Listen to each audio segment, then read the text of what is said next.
Bismillah. Assalamualaikum warahmatullahi wabarakatuh.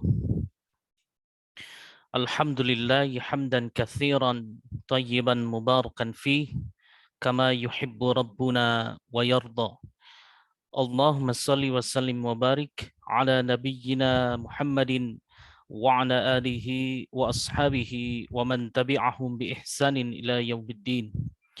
Fayaqulu subhanahu wa ta'ala fi muhkami tanzilih يا أيها الذين آمنوا اتقوا الله حق تقاته ولا تموتن إلا وأنتم مسلمون يا أيها الناس اتقوا ربكم الذي خلقكم من نفس واحدة وخلق منها زوجها وبث منهما رجالا كثيرا ونساء واتقوا الله الذي تساءلون به والأرحام إن الله كان عليكم رقيبا يا أيها الذين آمنوا اتقوا الله وقولوا قولا شديدا يصلح لكم أعمالكم ويغفر لكم ذنوبكم ومن يطع الله ورسوله فقد فاز فوزا عظيما أما بعد فإن أصدق الحديث كتاب الله وخير الهدى هدى محمد صلى الله عليه وسلم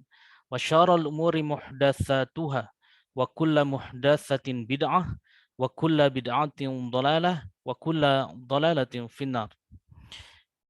Alhamdulillah, Bapak Ibu rahimani wa rahimakumullah yang tergabung di dalam Yayasan As-Sabul Hijrah Indonesia dan sahabat-sahabat lainnya. Tentu kita sangat bersyukur pada Allah Subhanahu wa taala, kita masih digerakkan kalbu kita untuk menempuh ilmu dan bersama-sama bertemu di dalam satu majelis sesuai dengan sabda Rasulullah sallallahu alaihi wasallam, "Wa man salaka tariqan yaltamisu fihi ilman, sahalallahu lahu bihi tariqan ilal jannah." Barang siapa yang menempuh jalan untuk mencari ilmu, maka Allah Subhanahu wa taala akan mudahkan baginya jalan menuju surga. Diriwayatkan oleh Imam Muslim nomor hadis 2699. Dalam hadis ini ada hikmah yang tentu bisa kita petik, bisa kita tarik, bahwa salah satu syarat atau salah satu jalan untuk kita menuju ke surganya Allah Subhanahu wa taala adalah dengan yaltamisu fihi ilman. Jadi mencari ilmu, tentunya ilmu syar'i yang berlandaskan Al-Qur'an, As-Sunnah sesuai dengan pemahaman para sahabat. Dan semoga hadis Nabi ini menjadi penyemangat untuk kita bersama sehingga kita terus berupaya untuk thalabul ilmi, tentu ilmu yang haq, yang insya Allah. Baik, kita akan lanjutkan pembahasan tentang daurah tauhid ini yang terkhususkan di kitab penjelasan dasar dua kalimat syahadat yang dikarang oleh Syekh Dr. Sholih bin Fauzan Al-Fauzan hafizahullahu taala. Beliau seorang mufti di Arab Saudi yang melalui kitabnya, yaitu kitab tentang Aqidatut Tauhid, penjelasan syahadat, disebarluaskan ke seluruh dunia dan sudah diterjemahkan dalam berbagai bahasa sehingga mempermudah pemahaman kita tentang tauhid ini. Di pertemuan yang sebelumnya kita telah menjelaskan tentang arti tauhid, kemudian kedudukannya, betapa pentingnya tauhid, kemudian tauhid juga digandengkan dengan bakti kepada orang tua. Ini di pertemuan pertama. Pertemuan kedua kita jelaskan terperinci tentang makna dari syahadat itu sendiri, makna dari syahadat la ilaha illallah dan Muhammadan Rasulullah. Kemudian di pertemuan yang ketiga, pertemuan yang lalu adalah inti sebetulnya. Inti dari pembahasan kita ini. Salah satu intinya yaitu tentang rukun. Jadi bagaimana kita harus memenuhi rukun-rukun di dalam syahadat yang ada di dalamnya sehingga syahadat kita bisa sempurna adanya. Sehingga mempermudah insya Allah jalan kita untuk menuju surganya Allah Subhanahu wa Ta'ala. Nah, kemudian kita lanjutkan di pertemuan yang keempat, insya Allah kita akan bahas dua bab sekaligus, yaitu tentang syarat-syarat dua kalimat syahadat dan konsekuensi dua kalimat syahadat. Ada di bab 4 dan bab 5, insya Allah. Kita mulai dari pembahasan bab 4, yaitu tentang syarat-syarat dua kalimat syahadat. Apa saja syarat-syaratnya? Nah, syarat-syarat syahadat ini kita akan bagi menjadi dua bagian. Jadi subbab 4.1 dan 4.2. 4.1, syarat-syarat syahadat la ilaha illallah. Sedangkan yang 4.2 adalah syarat-syarat syahadat Muhammadan Rasulullah SAW. Kita mulai masuk dari subbab 4.1 tentang syarat-syarat syahadat la ilaha illallah. Nah, di sini mu'alif menuliskan bahwa syarat syahadat la ilallah, bersaksi dengan la ilaha illallah harus dengan 7 syarat minimal yang diucapkan oleh beliau, ya. Tanpa syarat-syarat tersebut, syahadat tidak akan bermanfaat untuk kita bagi yang mengucapkannya.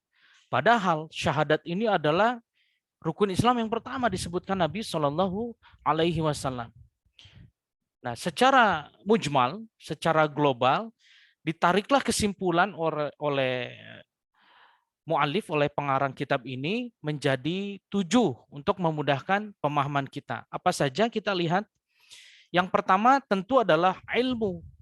Jadi ilmu ini secara global yang menghilangkan segala kebodohan tentangnya. Jadi kebodohan kita tentang tauhid, ketidaktahuan kita tentang syahadat diangkat, dientaskan gitu ya, supaya kita tidak bodoh lagi tentang tauhid, tentang syahadat. Jadi kita mengerti seutuhnya tentang makna syahadat yang kita ucapkan sebagai ikrar kita sebagai orang muslim ini. Yang pertama ada ilmu. Nah, bersyukurlah Bapak Ibu yang mengikuti dari bab 1, mungkin nanti sampai di hari Jumat malam kita bahas sampai bab yang ke-6, yaitu tentang pembatal-pembatal syahadat. Ini penting sekali harus kita ketahui.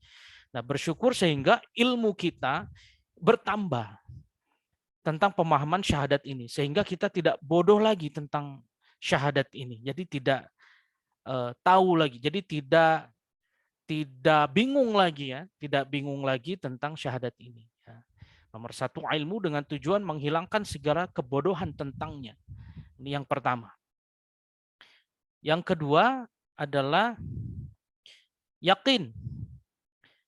Jadi dengan syahadat kita harus menghilangkan segala keraguan, terutama tentang Allah Subhanahu wa Ta'ala dan tentang Nabi Muhammad SAW, bahwa Nabi adalah abduhu wa rasuluhu, bahwa Nabi adalah sebagai hamba dan Rasul Allah. Jadi ini rukun, ya, rukun tentang syahadat Muhammad dan Rasulullah. Sudah kita bahas di pertemuan sebelumnya. Kemudian qabul. Qabul ini adalah penerimaan yang menghilangkan segala penolakan. Nah, jadi syahadat ini harus kita terima seutuhnya, baik pengertian dari tauhid, makna, rukun, kita terima semuanya tanpa ada hijab di kalbu kita supaya kita selamat, Bapak Ibu. Dan kita sama-sama menuju surganya Allah Subhanahu wa Ta'ala dengan pemahaman dan pengamalan tauhid yang benar. Nomor 4 adalah inqiyad. Inqiyad bisa kita artikan sebagai kepatuhan yang menghilangkan segala keengganan atau kemalasan. Seharusnya ketika kita bertauhid dengan baik, maka seharusnya otomatis kita rajin ibadah, rajin thalabul ilmi. Otomatis ini. Karena kita sudah patuh, sudah meyakini la ilaha illallah Muhammadan abduhu wa rasuluh. Nah, harusnya otomatis. Jadi ketika kita malas beribadah, malas thalabul ilm, berarti ada masalah dengan syahadat kita, dengan tauhid kita. Ayo kita periksa lagi. Mungkin kita belum yakin, Mungkin kita belum memahami seutuhnya dan mungkin kita belum menghilangkan segala penolakan atau masih ada hijab di sini. Nah, jadi tauhid ini yang pertama dan utama sesuai dengan amanat dari guru kami ya. Tauhid ini harus yang paling depan, yang pertama dan utama. Kemudian nomor 5 adalah sidqo atau kejujuran dengan menafikan kedustaan, terutama kedustaan sesuatu yang disembah selain Allah. Lagi-lagi kaidahnya harus kita hafal dan kita amalkan. La maujuda bihaqqi ilallah. Tidak ada yang berhak disembah selain Allah Jalla Jalaluh. Ini sini yang kelima. Kemudian yang keenam adalah ikhlas. Ikhlas yang menghilangkan segala syirik. Ini Masya Allah hadirin. Jadi nanti mungkin ada hadisnya saya kupas di sini. Luar biasa. Fa innallaha harrama 'alan nari man qala la ilaha illallah yabtaghi bidzalika wajhallah. Jadi Allah mengharamkan neraka. Hadis Nabi SAW, Allah mengharamkan neraka bagi orang yang mengucapkan la ilaha illallah dengan penuh keikhlasan yang hanya mengharap wajah Allah Jalla Jalaluh. Diharamkan bagi kita neraka, bayangkan. Kita akan melenggang menuju surga dengan la ilaha illallah. Maka dari itu, syarah atau penjelasan la ilaha illallah porsinya paling depan. Sebelum kita ngaji-ngaji tajwid yang biasa kita bahas ya, sebelum kita ngaji tentang gharib, makhrijul sifatul huruf yang biasa Bapak Ibu ikuti kajian-kajian di setiap Ahad atau di setiap Sabtu malam, maka itu bukan yang pertama. Yang pertama adalah tauhid ini. Pemahaman tentang la ilaha illallah. Ya, nanti insya Allah ini menjadi pendalilan ya, pendalilan di nomor 6 ini yang dibawakan oleh al-mu'alif. Kemudian mahabbah, kecintaan. Ya, kecintaan yang tidak diiringi oleh kebencian. Cinta sama Allah Subhanahu wa taala, cinta kepada Rasul sallallahu alaihi wasallam, cinta kepada para sahabat yang sudah dijamin masuk surga. Nah, ini yang seharusnya kita menjadi tauladan kita ya. Jadi kita mencontoh para sahabat yang sudah distempel oleh Rasulullah SAW, oleh Allah Subhanahu Wa Taala masuk ke surga. Ini luar biasa. Jadi kita yang belum tentu masuk ke surga, mana mungkin kita nggak belajar tauhid. Jadi kita patut bersyukur di malam hari ini kita bisa lebih dalam lagi mengetahui, memahami tentang keilmuan tauhid ini, terutama tentang syahadat la ilaha illallah dan Muhammadan Rasulullah. Baik, kita lanjut di pendalilan.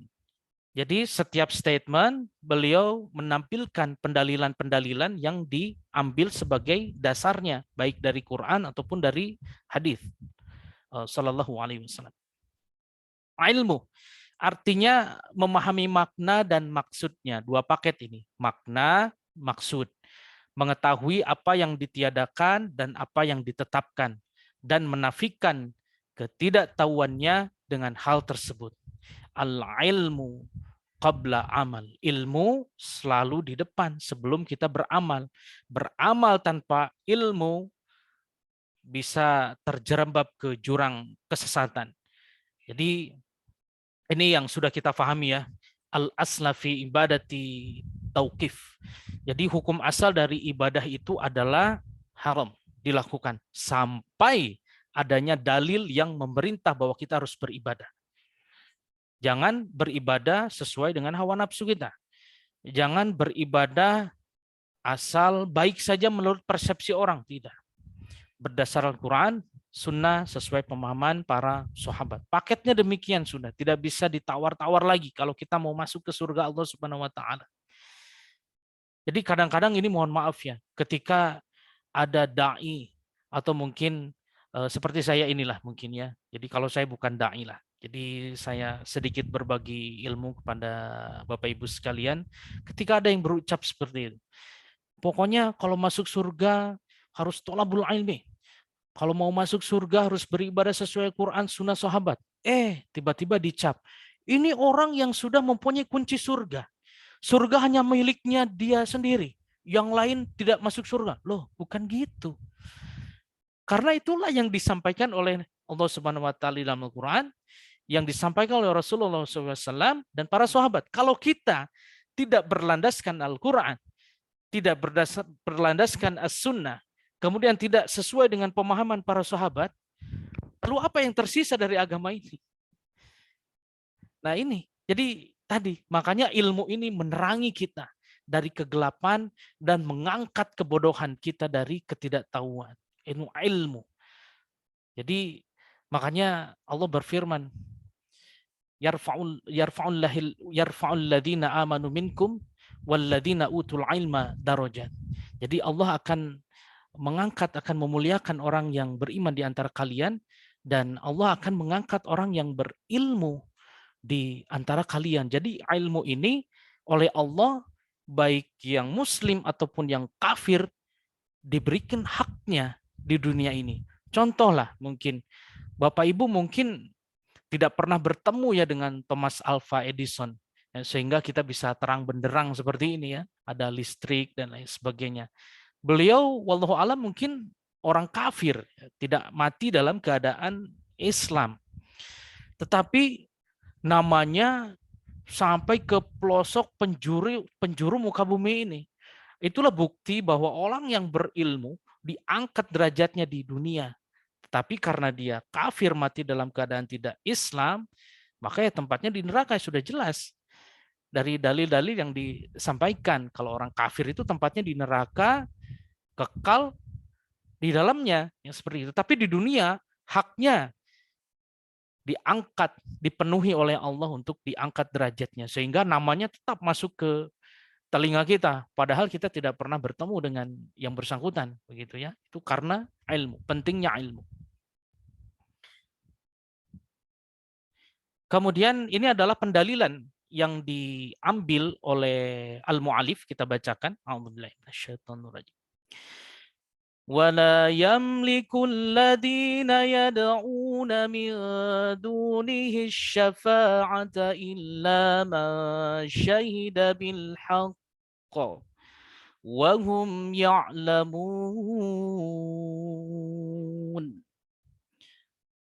Dan orang-orang yang menyeru kepada selain Allah Subhanahu wa taala tidak mendapat syafaat, pertolongan di akhirat, kecuali orang yang mengakui yang hak, bertauhid, dan mereka meyakini, yaitu dengan ilmu.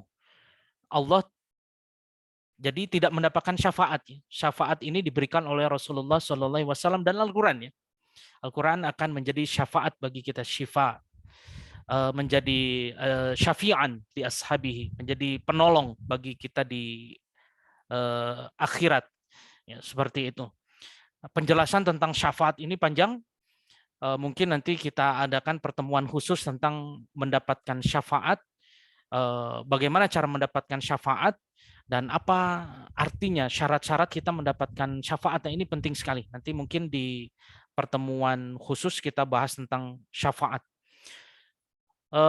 As-Syaikh Muhammad At-Tamimi membahas syafaat ini kalau tidak salah ada di salah satu babnya, mungkin bab 20 sekian ya. Di bab 20 khusus membahas tentang bab syafaat. Mungkin kalau ada kesempatan kita akan bahas. Dalil ini diambil dari Quran surah Az-Zukhruf urutan ke-43 ayat yang ke-86. Orang yang bersaksi dengan la ilaha illallah dan memahami dengan hatinya apa yang diikrarkan oleh lisannya. Seperti itu ya, oleh lisannya dan diamalkan. Seandainya ia mengucapkannya, tetapi dia tidak mengerti apa maknanya, maka persaksian itu tidak syah dan tidak berguna bagi kita. Nah, sehingga ini harus kita kaji, apa sih sebetulnya arti dari syahadat ini. Nah, alhamdulillah sudah kita bahas, mudah-mudahan Bapak Ibu semua bisa tercerahkan atas pembelajaran bersama kita ini. Nomor 1 selesai. Syarat nomor 2 adalah yakin. Yakin artinya mengikrarkan syahadat, harus meyakini kandungan syahadat itu. La ilaha illallah Muhammadan abduhu wa rasuluh. Manakala ia ragu, maka sia-sia belaka persaksian itu. Siapa yang hatinya tidak meyakininya, dia tidak berhak masuk surga. Na'udzubillah min dzalik. Tentu kita tidak mau hal seperti ini, jemaah sekalian. Kita ingin masuk surga semuanya. Pasti itu, ingin masuk surga. Ini tujuan kita, tidak bisa dipungkiri.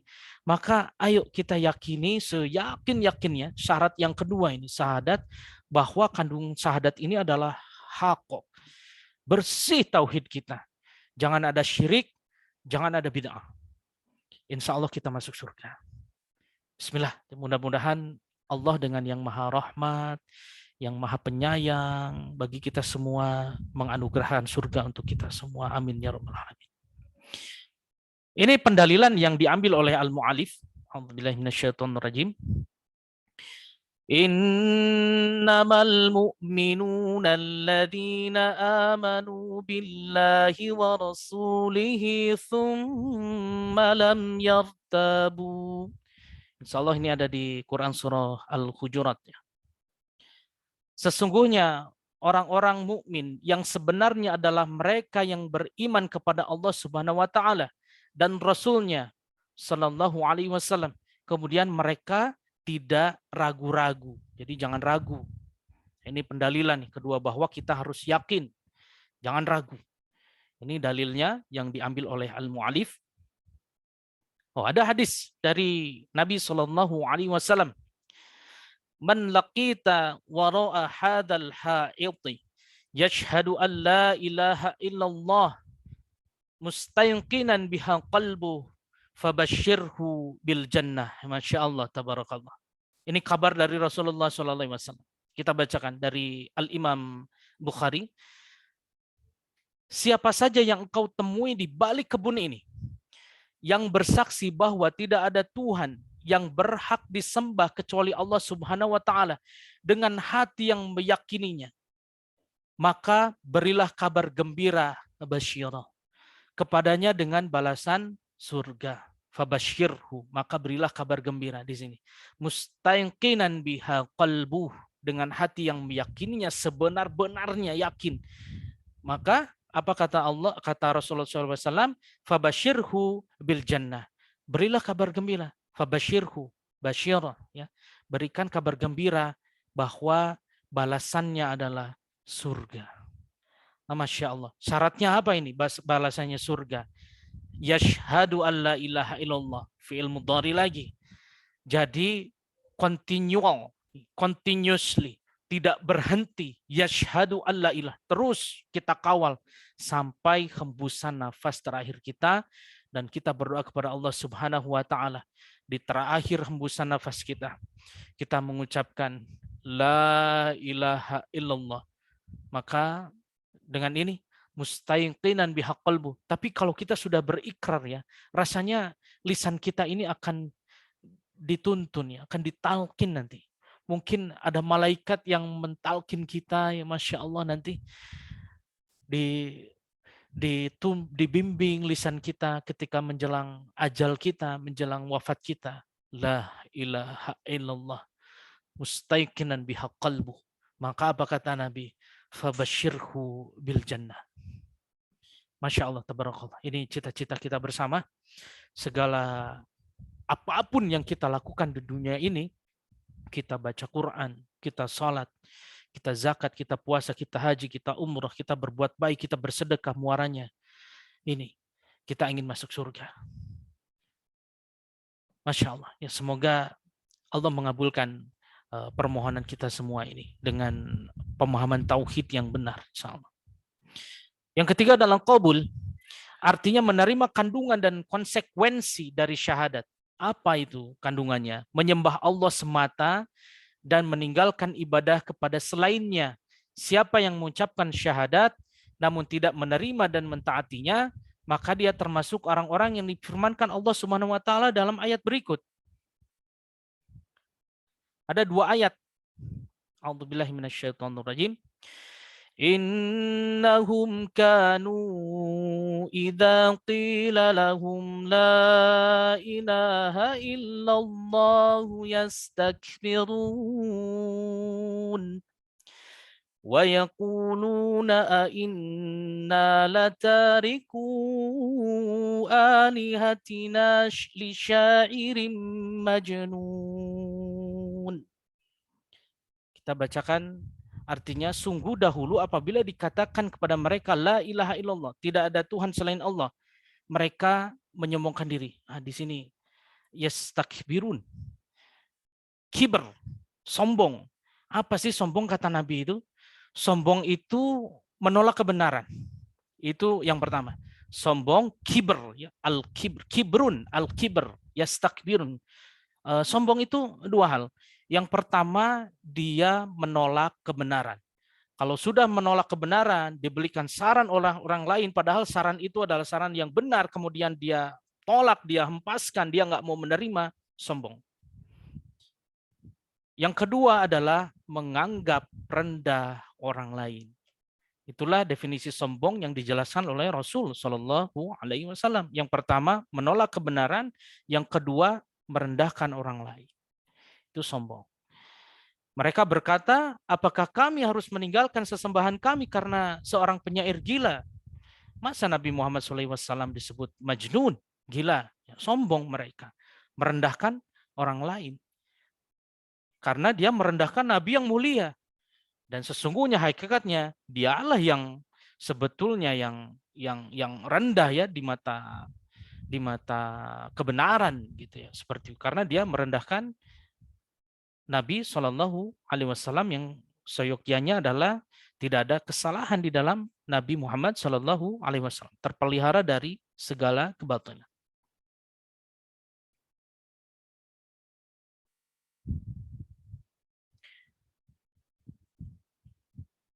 Kita lanjutkan.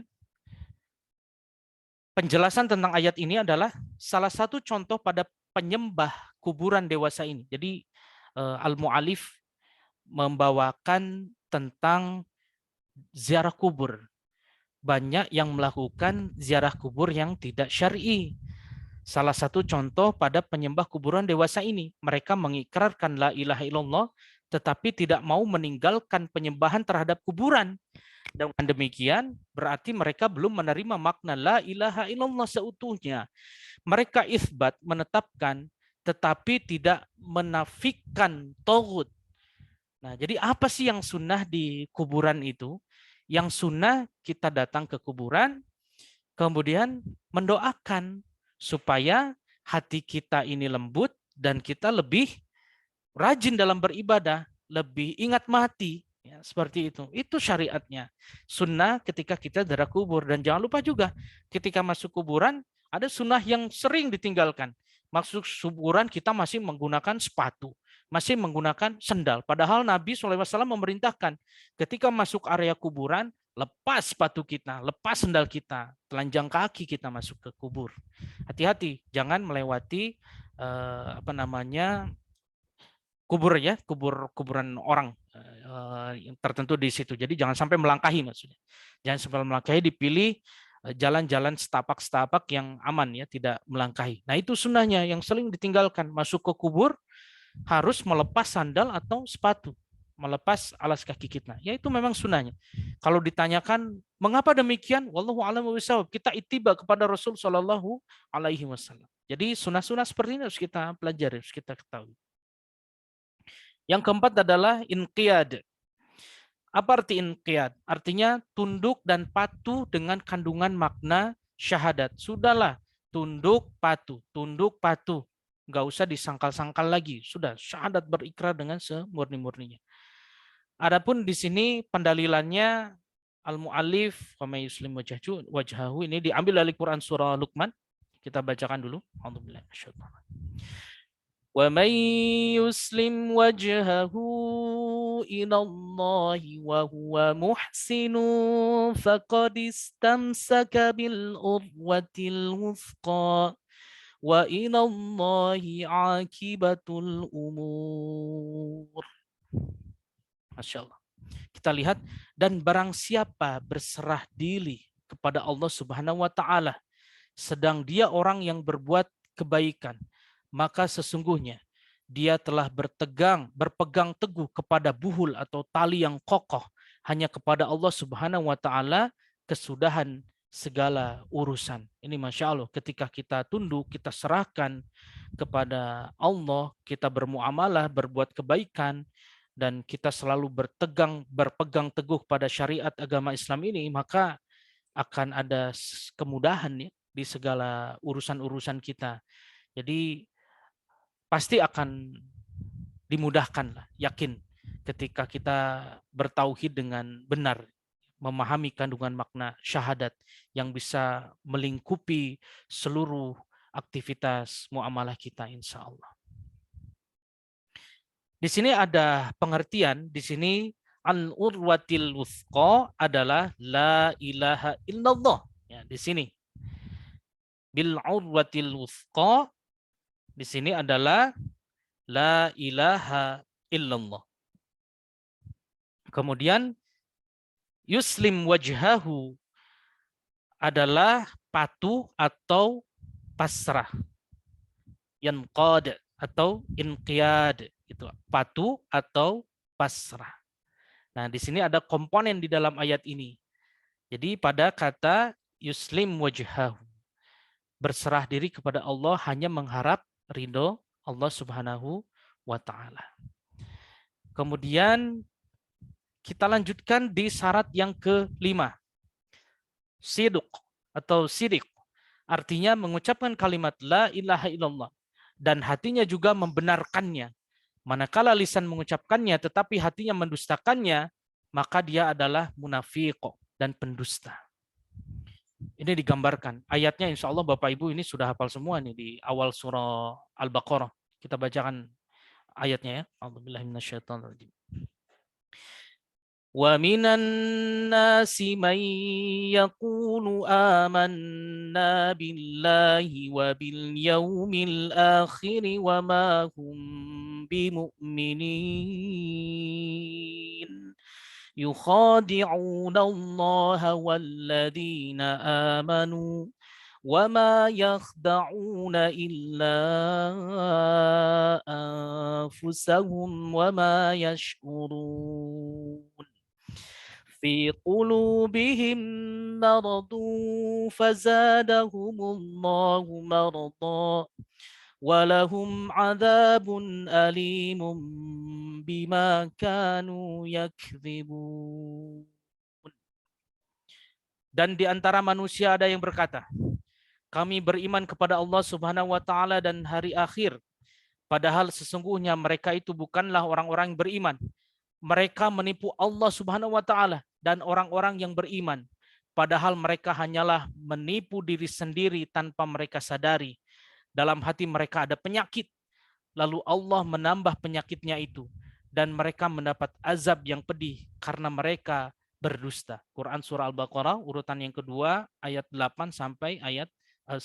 Insya Allah ayat ini sudah dihafal oleh Bapak Ibu sekalian. Pendalilan syarat yang kelima tentang siddiq. Kemudian nomor 6 yaitu ikhlas. Ikhlas artinya membersihkan amal dari segala debu-debu syirik. Dengan jalan tidak bermaksud untuk mendapatkan isi dunia, ria atau sum'ah tatkala mengucapkannya. Kemudian ini adalah pendalilan, tadi sudah saya sampaikan di awal, diriwayatkan oleh Al-Imam Bukhari dan Muslim, muttafaqun alaih. Kita bacakan hadisnya. Fa innallaha harrama 'alan nari man qala la ilaha illallah yabtaghi bidzalika wajhallah. Sesungguhnya Allah mengharamkan neraka atas orang yang mengucapkan la ilaha illallah karena menginginkan wajah Allah. Wajah Allah bisa diartikan juga dengan ikhlas.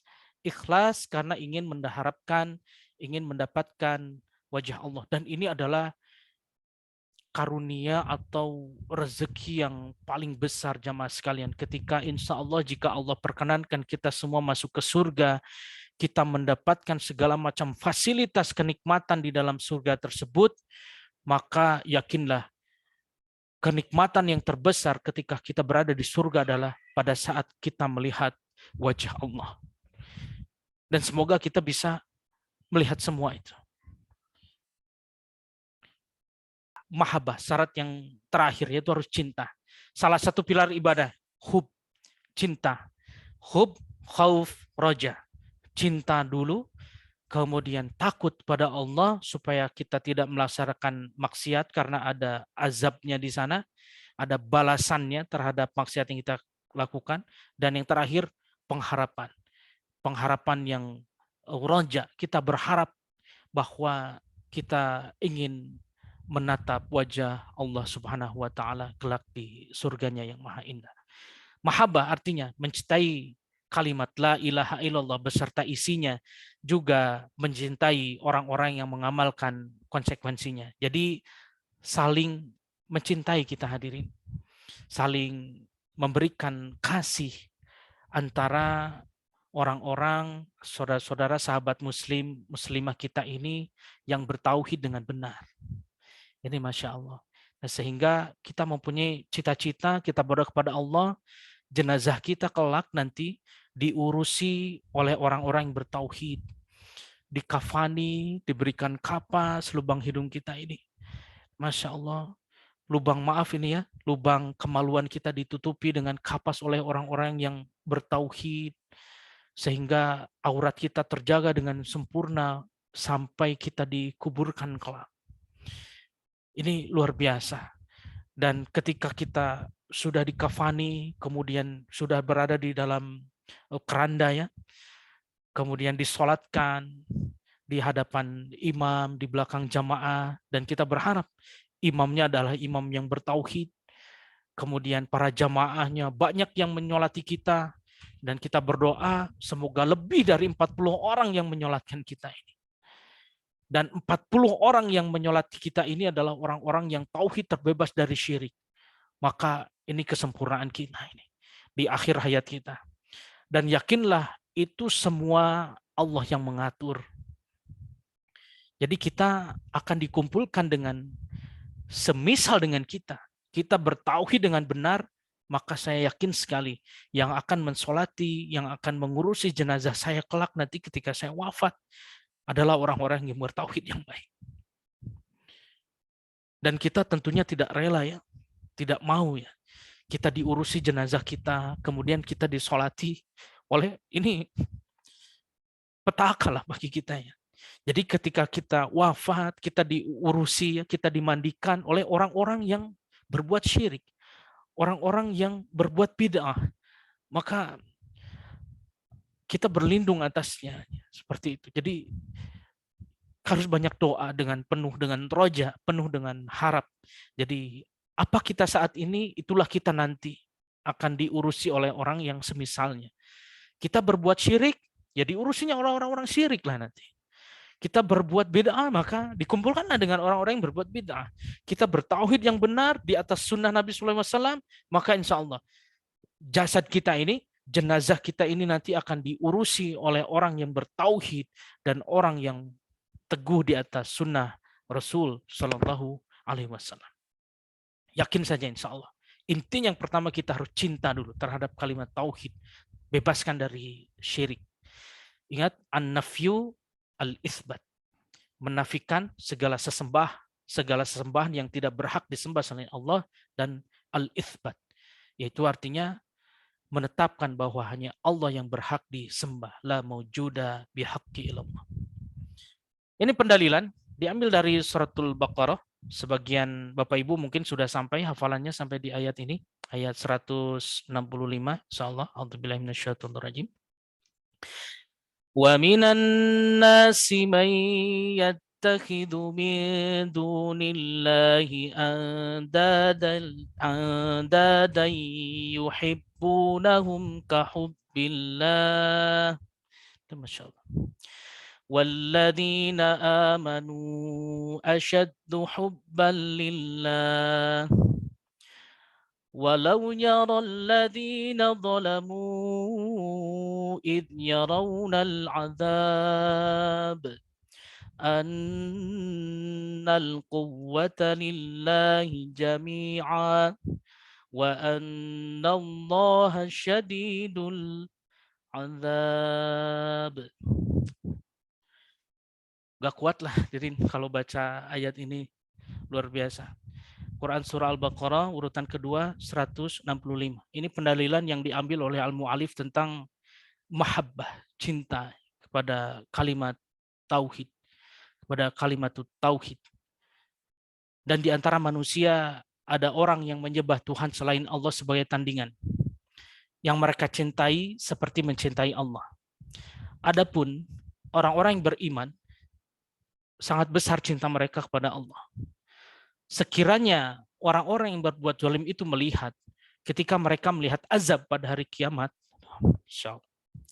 bahwa kekuatan itu semuanya milik Allah, bahwa Allah sangat berat azabnya, niscaya mereka akan menyesal. Jadi mumpung kita masih diberikan kesempatan hidup di dunia ini, masih bisa bernafas dengan leluasa, masih bisa beribadah, masih terhindar dari rasa sakit, maka mari kita pergunakan sebaik-baiknya, optimal dalam beribadah dan optimis ya, bahwa kita setelah bertauhid dengan baik, tanamkan segala macam rukun, makna, syarat-syaratnya kita pahami dan kita amalkan dengan baik, maka insya Allah kita semua hadirin akan berkumpul di surganya Allah Jalla Jalla. Maka ahli tauhid mencintai Allah Subhanahu wa taala dengan cinta yang tulus dan bersih, sedangkan ahli syirik mencintai Allah Subhanahu wa taala dan mencintai yang lainnya. Jadi dia isbat tapi dia tidak an-nafyu. Nah, ini bahaya. Hal ini sangat bertentangan dengan isi kandungan la ilaha illallah. La ilaha nafyun illallah al-itsbat. Insyaallah seperti itu ringkasan dari ini ya, dari rukun la ilaha illallah, an-nafyu al-itsbat. Selalu kita ingat terus supaya kita tidak lupa. Baik, kita selesai membahas di subbab 4.1. Kita masuk di subbab 4.2, syarat-syarat syahadat Muhammad dan Rasulullah SAW. Ini diintisarikan oleh As-Syaikh Dr. Salih bin Fauzan Al-Fauzan hafizahullah ta'ala. Ada beberapa intisari syarat-syarat Muhammad dan Rasulullah. Yang pertama adalah mengakui kerasulannya dan meyakininya di dalam hati. Yang kedua, mengucapkan dan mengikrarkan dengan lisan. Harus diikrarkan dengan lisan. Nomor 3, mengikutinya dengan mengamalkan ajaran kebenaran yang telah dibawanya dan meninggalkan kebatilan yang dilarangnya. Nomor 4, membenarkan segala apa yang dikabarkan berupa hal-hal gaib, baik yang sudah terjadi maupun yang akan datang. Mengapa gaib? Itu salah satu tanda orang bertakwa, Bapak Ibu. Alif Lam Mim. Dzalikal kitabu la raiba fihi hudal lil muttaqin alladzina yu'minuna bil ghaibi Nah, itu sampai situ lil muttaqin, takwa apa? Alladzi, itu tadi yu'minuna bil ghaibi. Jadi dia yakin kepada hal-hal yang gaib. Permulaan Quran sudah disambut dengan kata-kata itu, bahwa kita harus percaya kepada hal yang gaib yang dikabarkan oleh Rasul Shallallahu Alaihi Wasallam di dalam hadisnya yang mulia. Nomor 5, mencintainya melebihi cintanya kepada dirinya sendiri. Masya Allah ini. Harta, anak, orang tua, dan seluruh umat manusia. Jadi kecintaan kita kepada Rasul Shallallahu Alaihi Wasallam harus melebihi cinta kepada diri kita sendiri, harta kita, anak, orang tua, dan seluruh umat manusia. Ini Masya Allah ini. Luar biasa. Ini syarat Muhammadan Rasulullah. Bagaimana caranya? Salah satunya yaitu menjalankan seluruh syariatnya. Dan menjauhi larangannya, kemudian membenarkan ucapannya, dan tidak beribadah kepada Allah Subhanahu wa taala selain dengan syariat yang sudah beliau Shallallahu Alaihi Wasallam contohkan dan tetapkan. Itu cara mencintai Rasul Shallallahu Alaihi Wasallam. 6. Mendahulukan sabdanya dari segala pendapat dan ucapan orang lain dan mengamalkan sunnahnya. Nah, ini termasuk segala macam tradisi ya. Jadi tradisi ketika itu bertubrukan dengan sunnah Rasul Shallallahu Alaihi Wasallam, maka kita harus meninggalkan tradisi tersebut. Karena akan mengakibatkan kita terjerembab kepada jurang-jurang kesesatan. Nah, ini harus kita pagari dengan syariat Islam ini. Baik, ini selesai tentang pembahasan bab 4, syarat-syarat dua kalimat syahadat, jadi syarat la ilaha illallah dan syarat Muhammadan Rasulullah. Baik, kita masuk di bab yang kelima, konsekuensi dua kalimat syahadat. Ya, pembahasan ini pendek saja. Di yang pertama, konsekuensi syahadat la ilaha illallah, saya nukil dari perkataannya dari penulis pengarang kitab ini. Konsekuensi syahadat la ilaha illallah yaitu meninggalkan ibadah kepada selain Allah Subhanahu wa taala dari segala macam sesembahan yang dipertuhankan sebagai keharusan dari kalimat la ilaha, nafyun, an-nafyu, dan beribadah kepada Allah Subhanahu wa taala semata tanpa syirik sedikit pun sebagai keharusan dari penetapan kalimat illallah, al-itsbat. Selalu kembali ke kata itu, an-nafyu, al-itsbat. Syirik kita sudah bahas di pertemuan pertama, hancur seluruh amal kita. Harus dihafal ini ayatnya di Quran surah An-Nisa ayat ke-48 ya. Innallaha la yaghfiru an yushraka bihi wa yaghfiru ma duna dzalika liman yasha. Wa man yusyrik billahu faqad iftara wa itsman 'azima. Allah, sesungguhnya Allah tidak mengampuni dosa syirik dan Allah mengampuni dosa selain syirik. Nah, barang siapa ada seseorang yang berbuat syirik, maka sesungguhnya dia telah melakukan itsman 'aziman, dosa yang teramat besar sekali, dosa yang tidak diampuni. Ini harus jadi pagar kita. An-Nisa ayat ke-48. Insyaallah. Silakan, ini harus dihafal ayat-ayat yang penting seperti ini Bapak Ibu. Minimal kita ada catatan lah, kalaupun kita hafal makna dari ayat tersebut kita paham gitu. Supaya kokoh tauhid kita ya. Apalagi ayat-ayat itu yang penyelamat kita ini dari jurang-jurang kesyirikan. Kemudian banyak orang yang mengingkari tetapi melanggar konsekuensinya, sehingga mereka menetapkan ketuhanan yang sudah dinafikan, baik berupa para makhluk, kuburan, pepohonan, bebatuan, dan para togut lainnya. Nah ini. Waduh, mereka sudah menetapkan al-itsbat tapi nggak nafyun, jadinya kayaknya gini. Mereka masih ke kuburan, berdoa di kuburan, baca Quran di kuburan, nggak ada syariat itu ya. Seperti itu. Sholat yang di kuburan itu yang boleh apa sih? Sholat jenazah saja, sholat gaib gitu ya. Ketika kita tidak sempat untuk menyolatkan. Jadi kita boleh langsung bergegas ke kuburan al-mayyit tersebut dan kita sholat di sana. Jadi itu saja yang bisa dilakukan di kuburan. Adapun selainnya tidak dicontohkan oleh Rasul Shallallahu Alaihi Wasallam. Apalagi minta-minta di kuburan. Waduh, bahaya itu. Syirik. Tadi tidak diampuni dosanya oleh Allah Subhanahu wa taala. Mereka berkeyakinan bahwa tauhid adalah bid'ah. Nah, ada juga yang sebagian bahwa ilmu tauhid ini bid'ah katanya. Jadi tauhid rububiyah, trilogi tauhid ini bid'ah.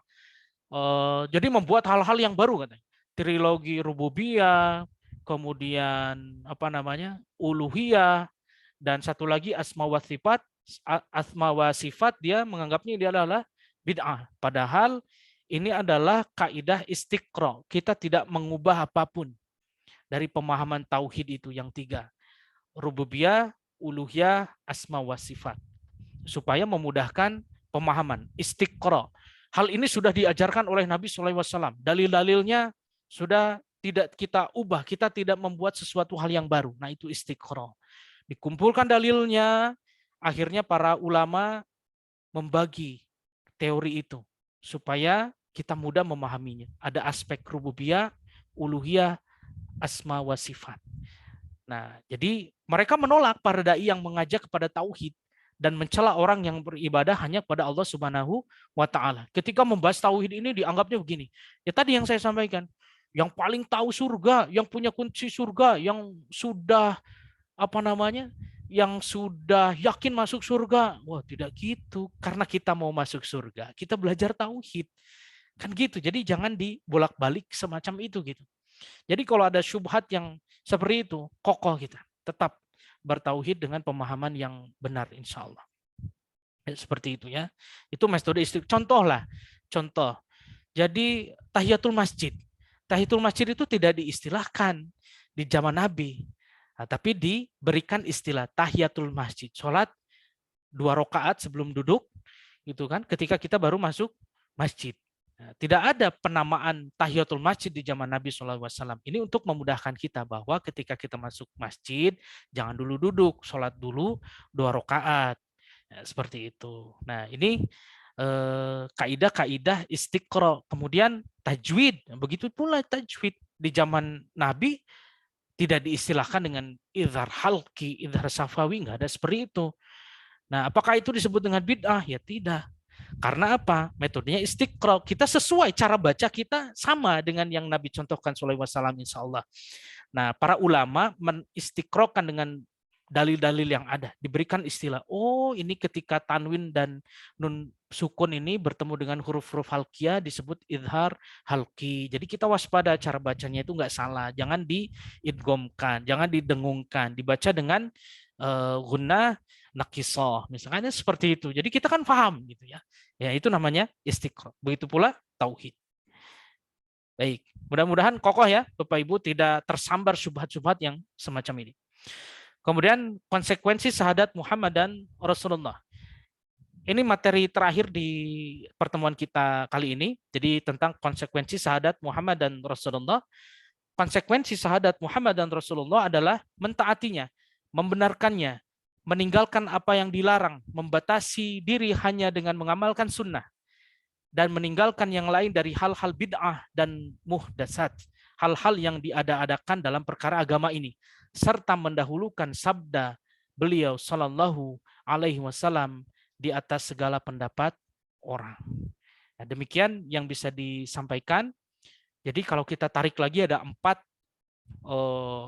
makna ya dalam syahadat Muhammad dan Rasulullah. Berarti yang pertama kita menjalankan perintah dari Rasul Shallallahu Alaihi Wasallam. Pertama kalau kita intisarikan. Yang kedua kita membenarkan ucapan Rasul Shallallahu Alaihi Wasallam. Semua ucapan Rasul adalah wahyu. Sudah kita bahas. Dalilnya ada di surah An-Najm di awal-awal. Kemudian bahwa perkataan Rasul ini adalah wahyu dari Allah Subhanahu wa taala. Yang ketiga, menjauhi larangannya. Jadi larangan dari Rasul SAW jangan kita lakukan. Yang keempat, tidak beribadah. Perhatikan nih, jangan sampai salah paham. Tidak beribadah kecuali dengan yang sudah Rasulullah SAW syariatkan.